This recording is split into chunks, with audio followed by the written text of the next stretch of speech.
I'm Sharifa George, Public Relations Coordinator for APUA, and welcome to Necessary Conversations with APUA, where we discuss topical matters within the authority. Now today we're going to have a necessary conversation about water. Natural catchments that we use at APUA, such as wells and dams, have depleted over the years, and so APUA has had to change its focus from natural catchments to reverse osmosis to produce potable water to consumers. Now, reverse osmosis is one of the more costly ways of producing water. And so to speak about that is the production engineer from the Water Business Unit, Mr. Tesfa Francis. And Tesfa, thank you for coming and welcome to Necessary Conversations. Hi, Sharifa. Thank you. Happy to be here. So before we get into the conversation about reverse osmosis, you were asked to reflect on your time here at APUA and point out a memorable moment that you would like to share with our audience. So could you tell us that story, Tesfa? Okay. Yes, I do have a story that lives on with me. And that starts in my early employment with APUA. So coming out of university, I was given the task to do an installation of a feed line for one of the reverse osmosis plants. A feed line? Feed line. What's the feed line? So the feed line is the suction line for the pumps. So this is the line that takes the water from the ocean and sends it up to the plant. So I would have had some experience and knowledge regarding the installation of that line. But at the time, it was a relatively new method that was being done in Antigua and Barbuda. So we had the beach filled with persons all looking along, seeing this young engineer taking charge of this project and giving, yeah, very much so. So the method I was using was a method, what we term a control sink. So I had a very capable team working along with me, and we actually started the installation, and we could have heard some negative comments in the back. Oh, that process is not going to work. It cannot be done that way. So we knew for sure it could have been done. All the calculations were done. And so we carried out the job, and it was done successfully. And you could actually hear the persons in the background along the beach. I'm talking about maybe 50 persons or more. You could hear the awe, like an awe of disbelief. You know, so that was a moment in my time where I said, well, you know, it's just a memorable moment for me. And it's also a story that I think would inspire persons, considering that you were young at the time. Yes. And you were given this task, and it's a big deal to install an intake pipe or a field pipe. Yes. So with that being said, I want to thank you for sharing that story. And we're going to get into what is reverse osmosis. Now, in conversation and hearing customers speak about it, there are terms that we use: desalination and reverse osmosis. Desalination plant, the reverse osmosis plant. And I want you to describe, or explain rather, what is desalination, what is reverse osmosis? Okay, so desalination in its general sense is basically the removal of salts or minerals from a medium, which could be water. Okay, so desalination has two large methods, or two broad groups.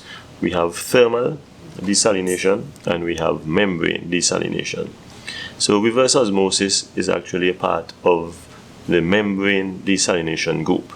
But before I can explain reverse osmosis, I would like to explain osmosis in a sense. So osmosis in a sense is a process that occurs naturally, and this deals with the movement of a solvent or water, could be water, from an area of low salt concentration to an area of high salt concentration. So reverse osmosis is actually reversing that process. So what we are really doing, we're taking salt water and reversing that process of osmosis by applying a pressure higher than the osmotic pressure, and that will give us a solvent of lesser concentration, lesser salt concentration on the other side, which is what we really need. So we will take the salt water, and on the other side of that semi-permeable membrane we will get fresh water.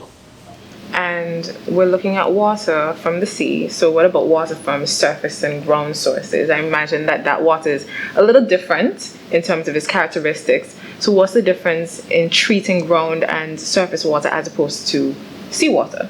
Okay, so if I could start by explaining the treatment process involved in treating groundwater.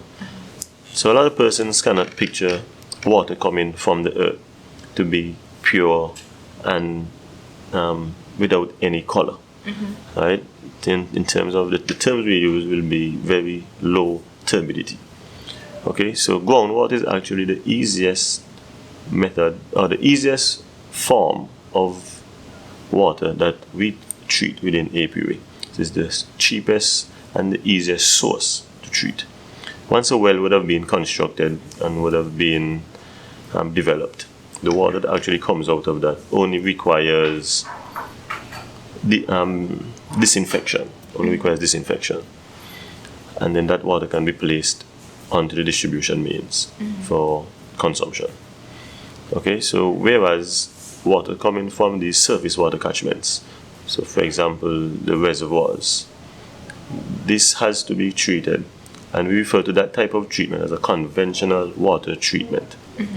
Okay, so that treatment involves the addition of a chemical, a coagulant, and in basic terms that chemical is basically aiding these fine particles within that water to bond together.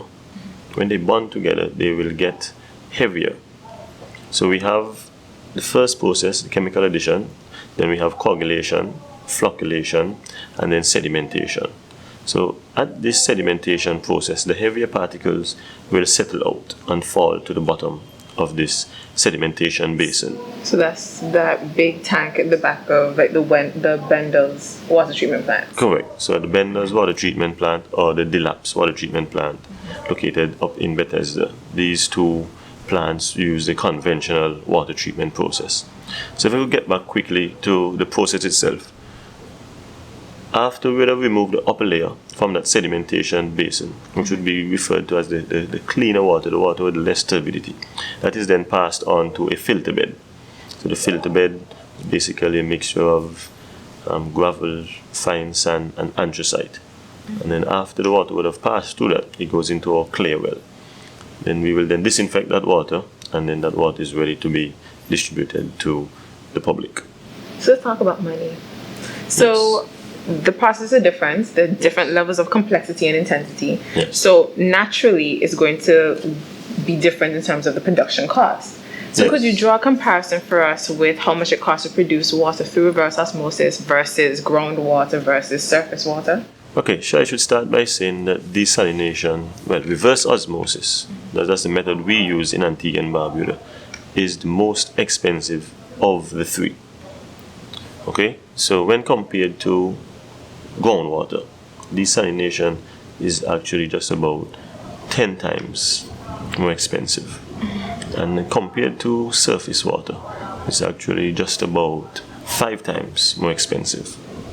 So any person listening will be thinking, okay, if it's nearly 10 times and 5 times that of ground and surface, why would APUA choose reverse osmosis as the main way to reduce possible water? And what would we say to those persons? Okay. So we know that we're living in a drought-prone country, and we have been hit by severe droughts over the years. And reverse osmosis is basically one of the most reliable forms of producing water in Antigua and Barbuda. We have limited rainfall, and our catchments and aquifers will be depleted, and that will limit the amount of water that we can produce.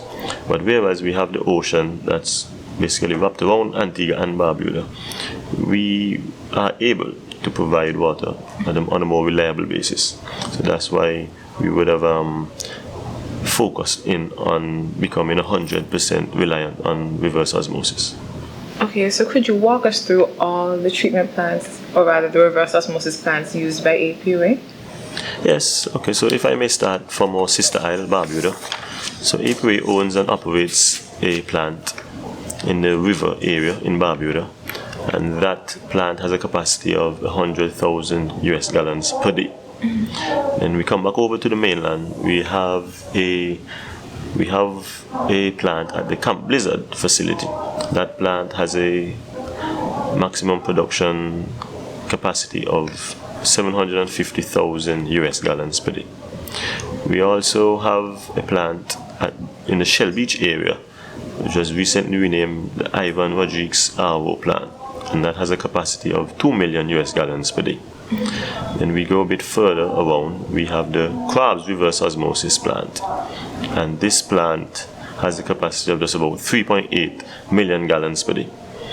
And we come around a bit more, we then go on to the Pigeon Point Reverse Osmosis plant, and that has a capacity of just about 400,000 US gallons per day. And finally, but not least, we have the Fries Beach Reverse Osmosis plant, and that has a capacity of 750,000 US gallons per day also. So if we do that math, we're talking about 7.7 million gallons from all of these plants put together. And that's installed capacity, correct? Install capacity, what do you mean install capacity? Okay, so installed capacity would be the maximum capacity that any plant can produce. So those numbers mentioned were the maximum capacity or the installed capacity of these plants. So do we produce our maximum capacity every single day? Okay, so yes and no. So at times we are able to produce at maximum capacity, but you have to also remember that these units require maintenance, and sometimes we have other factors that limit our production, one being weather conditions. Okay, so it's not a fact to say that at all times these plants are producing maximum capacity.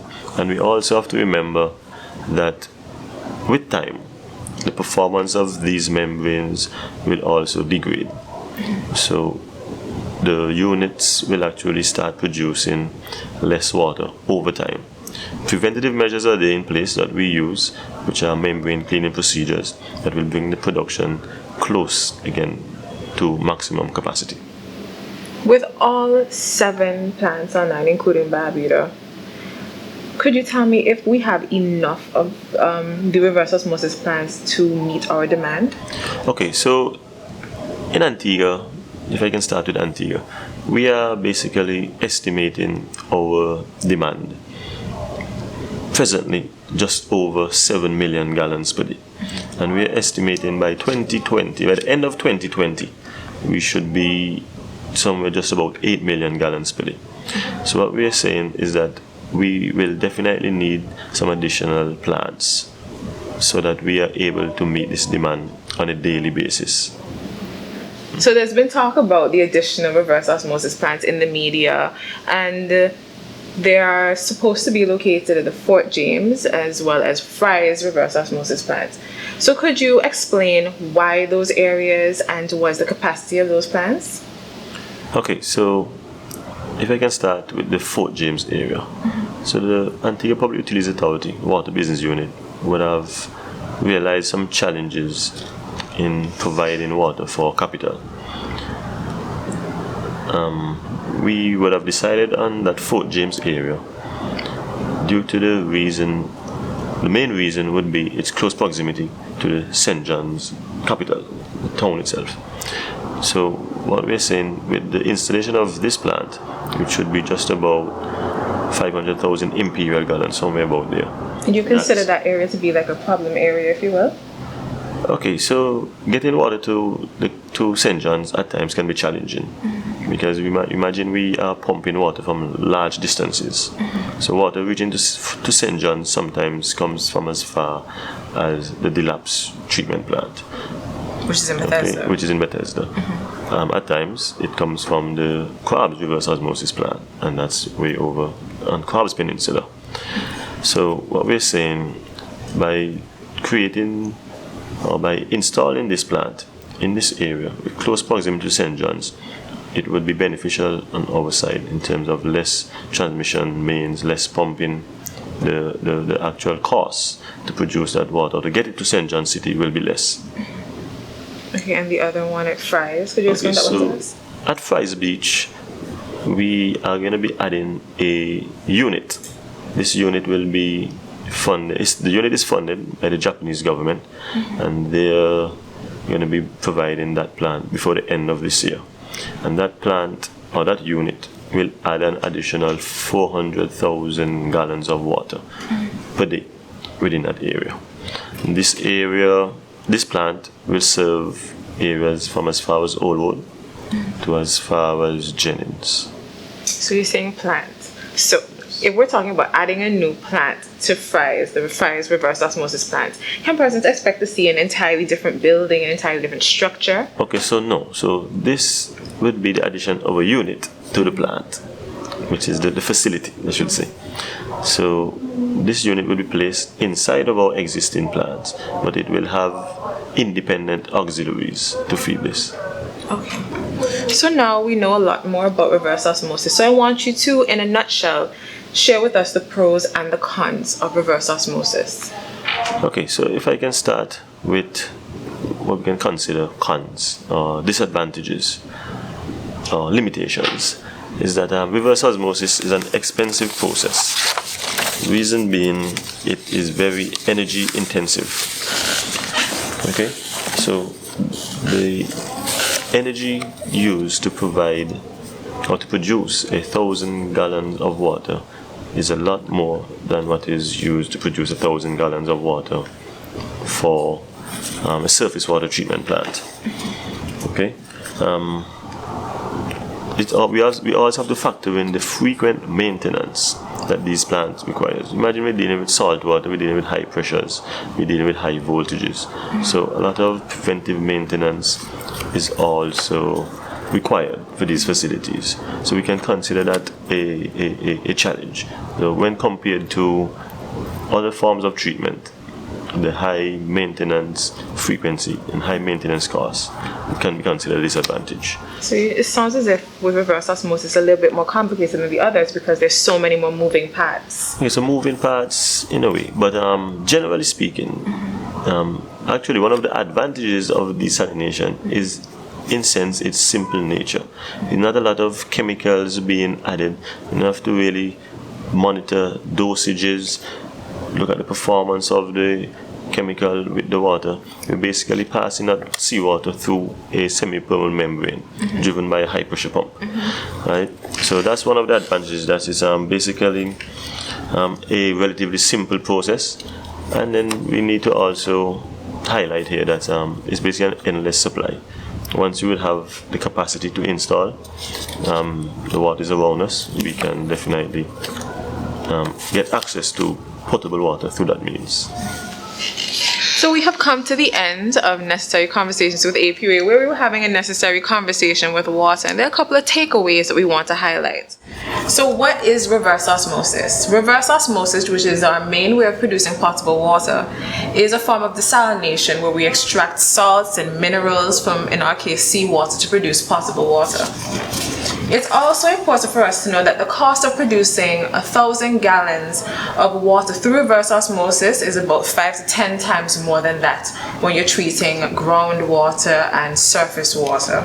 And lastly, the main benefits of reverse osmosis is that we have a reliable supply of water, given that we're an island surrounded by water. However, it is also the reality that it requires frequent maintenance and it's also costly, but it is a necessity to provide potable water to our consumers. So I'd like to thank you, Tesfa, for joining us in Necessary Conversations with APUA. Thank you. And I'd like to thank our viewers for joining us as well. So thank you again and look forward to seeing us on Facebook, ABS, and our YouTube channel. And in our next episode, we'll be having another necessary conversation with the Water Business Unit about water quality control. Thank you and bye-bye.